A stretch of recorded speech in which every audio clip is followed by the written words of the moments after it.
Good morning. Dan Alasso here.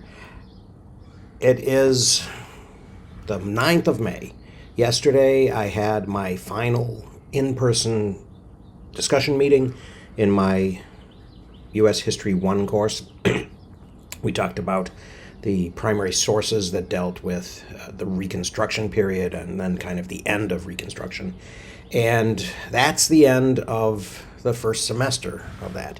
I will be working this summer, as soon as I get back from my trip to Austria, on putting together a very full primary source-based U.S. History 2 course.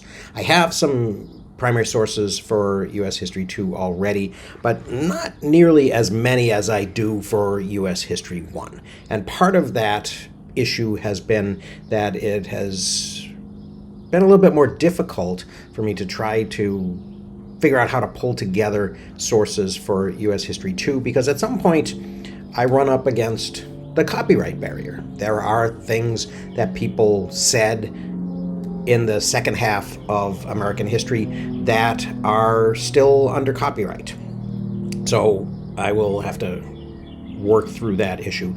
Of course, the flip side of that, the advantage of being closer to the present, is that there are some things that people have said that are in audio formats and even sometimes in video formats. So I think those will be also additional interesting primary sources for people. So I'm going to work on putting those together. I'm going to work on putting them into a course format in one of those open education learning circles that I have been doing for the past several years. And that has already begun, but I will really be doing most of the work, a little bit of it before I go to Europe, but most of it after I return from Europe in June.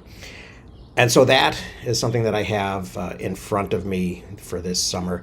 I also want to start actually posting on Substack all of the primary sources that I use with my students. And I've done that with some of them, but I think I'm going to go right from the beginning, right from Leif Erikson, and go all the way through my primary sources day by day by day by day. It will probably take, well, once I've got primary sources for U.S. History 2, it'll take more than a year, because there are 212 of them, I think, for U.S. History 1. So it's going to, on an even day-by-day basis, it's going to be something that will take people some time to get through. I hope people will find them interesting.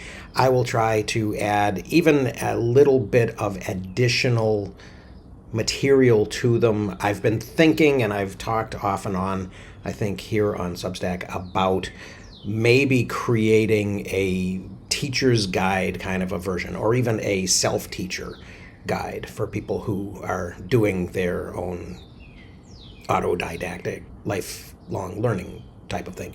And so that will be something that I'll probably add as I'm doing these things, each of them day by day. And so that will be kind of lifting them up to where I want them to be and presenting them to the world on a daily basis. And so you can look forward to that. I'll also be doing a little bit deeper dives into some of the research that I had begun and put aside over the years. And so you might be able to expect to see some of that coming as well. So happy late spring, early summer.